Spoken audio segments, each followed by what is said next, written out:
also trying to think of a place you could go to with a lot of flowers and plants and stuff like that where you can actually fly the drone. I know they have those tulip festivals around the areas a little further east, but to my knowledge you can't actually fly in those actual farm fields anyways. Still curious what they're planning to do here. I wonder if they're going to tear down a section here or not. Just want to capture some of this stuff just in case they do tear it down.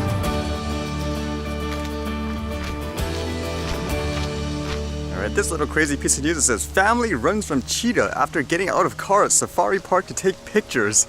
And yeah, basically for some reason I guess they thought it would be interesting or cool to get a selfie with all the cheetahs out in the area, so they got out of their car, tried to take a picture, and then I guess as expected the cheetahs got a little aggressive and they started to chase after them a little bit.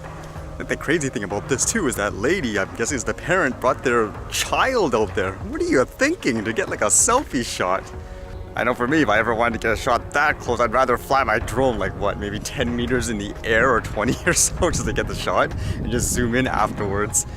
I then read this piece of news, something I read before about giving, I think, emergency departments a large fund to fly drones. It says here, Winnipeg Firefighters to have own eye in sky. The Winnipeg Fire Paramedic Services new drone program is set to take flight in June. The drone equipped with a thermal imaging camera was taken for a test flight Friday morning in the WFPS Training Academy, where 16 pilots are being trained for the program's official launch. We think it's a really groundbreaking piece of technology that's going to allow us to get a lot of safety improvements. It allows our incident commanders to see a visual that they've never seen before. As it says here, traditionally the fire department has relied on the use of the Winnipeg Police Services Air 1 helicopter to provide overhead views and thermal camera imagery while responding to fires. So obviously this is a lot more productive in many ways to use the drone instead of this huge helicopter. And they mentioned the cost. It says in total the drone program costs $44,000 with funding coming through the City of Winnipeg's Innovation Capital Fund. The drone can fly at speeds of up to 80 kilometers an hour and can be deployed in 40 kilometer an hour winds. Even before I was wondering, why is it so expensive? And one of you guys even mentioned they were training people, so that seems like the case because it says they're training 16 people. I'm assuming that's part of the budget as well. What was a little surprising are the responses. I actually thought it was kind of expensive just by the sounds of it, but then again, I didn't know why it cost that much. But then like so many people here are saying like, those are your tax dollars, hard at work people, enjoy. Or comments like this are kind of, I just don't know why people think this way. Like this one says, I'll assume that the other fire departments are using this technology, or is this a WFPS creation? And basically guy goes, what's the difference? And he says, it's a costly reinventing the wheel. Is someone else using this, or are we spending money while everyone else waits to see how it works?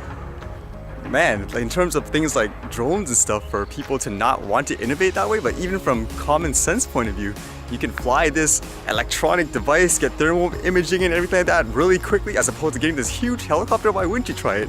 But it seems like in a lot of people's minds, it's just, oh, it's too expensive, let's not try, let's wait for someone else to do it. I mean, you're always gonna be behind if that's the case. That wasn't just a unique comment too. Like here, this guy says, by the time they get the drone in the air and in position, the fire will have almost fully engulfed the building. This reminds me of the American Dad episode where the firefighters are outside tossing a frisbee while the house is burning down. Stop trying to invent the wheel. No wonder this city and province are broke. Wouldn't the drone actually help you save money overall? Like for those who actually fly the drone, you know the benefits and all that? Man, people need to research a little bit, I think. Although in some funny and ironic way, if a lot of, say, government or city officials are constantly scaring people about drones, like the regular public, they don't see the benefit in it, then funny enough, it happens here too, like on a higher level. Dare I say, recreational flyers are needed because we're the ones that get out there into the regular public, they see us flying it, and once they can see the benefit, then they'll less likely react in that way. I can see if they're overspending in some crazy way. Again, I assume it's for training and stuff like that too. But the benefits in the long run is going to be a lot better for them, even cost-wise. Otherwise, to me, in many ways, it would be like someone saying, how can we trust emails? How can we use the internet? Let someone else do it first before we use this stuff. To me, that's what it feels like anyways.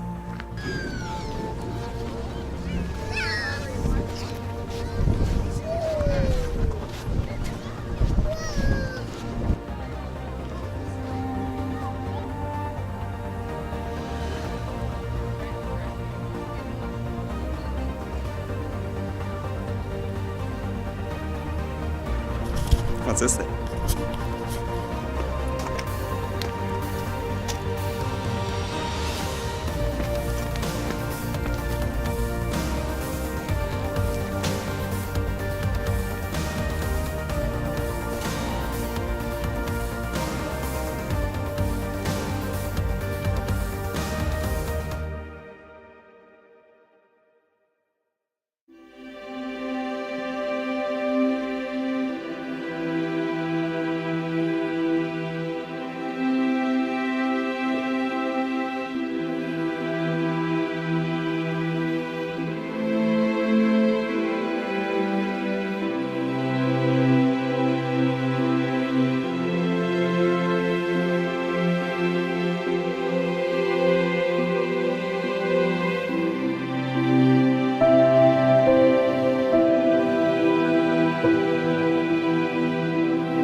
Alright, see you guys later.